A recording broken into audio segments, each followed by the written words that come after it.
Hello?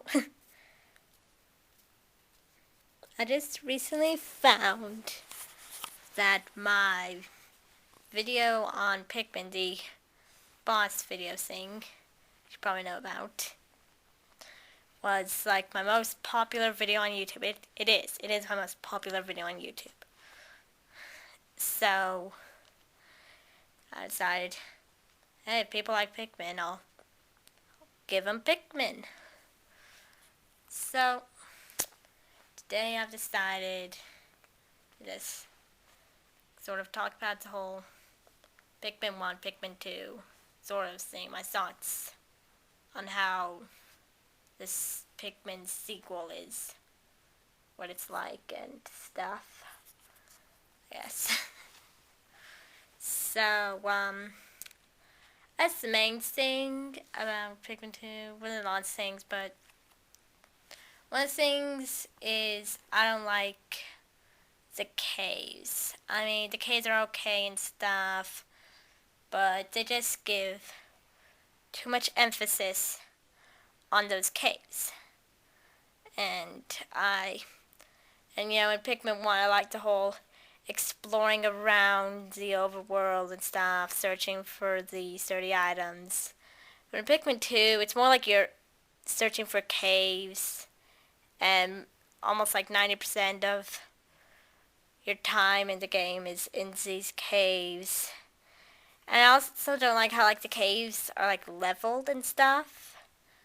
So it sort of gets rid of the whole going around a large world. It sort of gives it a more of a linear sort of genre, I guess. Not the right word, but this is all ad-libbed, so yeah. Another thing is the items. Some people will say it's great and stuff, how there's a lot more items in Pikmin 2 than there are in Pikmin 1, but no, I don't think so. My thing is, in Pikmin, there were 30 items. In Pikmin 2, there were 210, 201, I forgot how many. Over 200 items, basically. And, that seems great at first. More items, more stuff to find. But then, realize that the treasures parts, whatever, I'm just going to use the same words interchangeably for the same stuff. But anyway, so the treasures, they just seem a lot less important than the parts, It was the parts, every single part felt unique. Felt like every one involved its own little strategy, doing its own little thing or whatever. But for 200 and whatever treasures, there's not a whole lot of strategy, Lots of them are just go and get the treasure that's just sitting out right in the open. And yeah, I know, lots of parts Pikmin 1 were just sitting out in the open. But not a lot. And there are lots of ones in Pikmin 2 that are just sitting there. And you just get them and you take them back.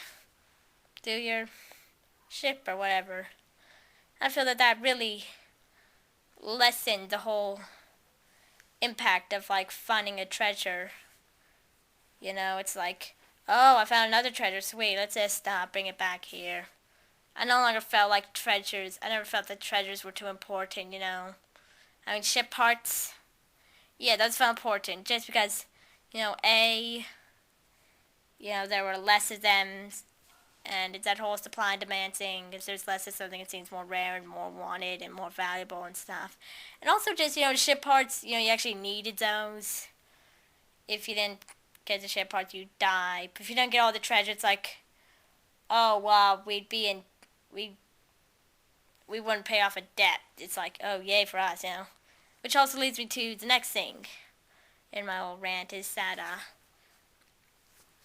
Pikmin 2 has a less, not sure the word, a less extreme plot sort of thing, In Pikmin 1, it's you play this guy who's stranded upon this unknown alien planet, and he only has 30 days to live, and it's all you, It's it's all about whether he lives or dies, and as you go on through the game, if you've like actually taken a lot of time to do it, if you've like gone like past day 20 or whatever, you really start to see and how desperate and sad Olimar's getting.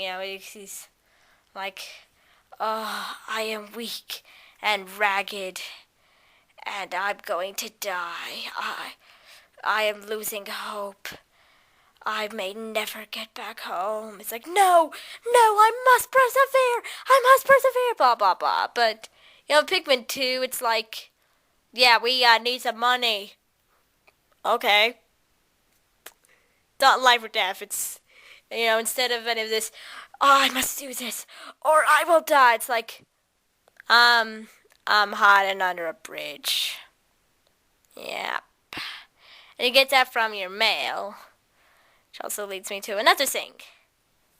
This is going great. We're just leading to each other. Anyways, so the mail, I liked Olimar's logs a lot better than the mail logs.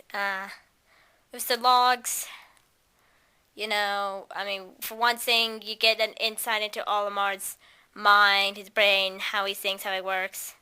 As you also get that for the enemy encyclopedia, whatever it's called. The Piclopedia, is it called? I don't know. But, the mail, it's like, well, it's a random person who, I don't know, emailed me saying Louis likes to eat bugs. That's nice. And what I really hate is that, it's 30 days, you only need, you don't need lots of journal notes from Olimar. But in Pikmin 2, since you can go up to, 999 days or something, you can't have that much, you can't have lots of mail. So, the main thing is that all the mail, repeats, After a while, they just keep on getting the same little note telling us that Louis eats bugs or whatever. I don't know. Can't remember exactly. But it's so annoying, Every day you get this, you say, oh, what's in the mail today? Oh, it's that exact same letter I've gotten for the last, 20 days. Yeah. Another thing are the new Pikmin types. The white and purple Pikmin. And now don't get me wrong, I like them, I don't hate them. My main problem with them is that they aren't treated as equals to the other types. The other types of Pikmin, they get pellets, they bring them to their onions, and they make more of them. But for the white and purples, for one thing, they don't have onions, and for another thing, you can't, make more of them. You can, but you have to use those stupid candy pops, which now will only give you 5 Pikmin instead of 50. Another thing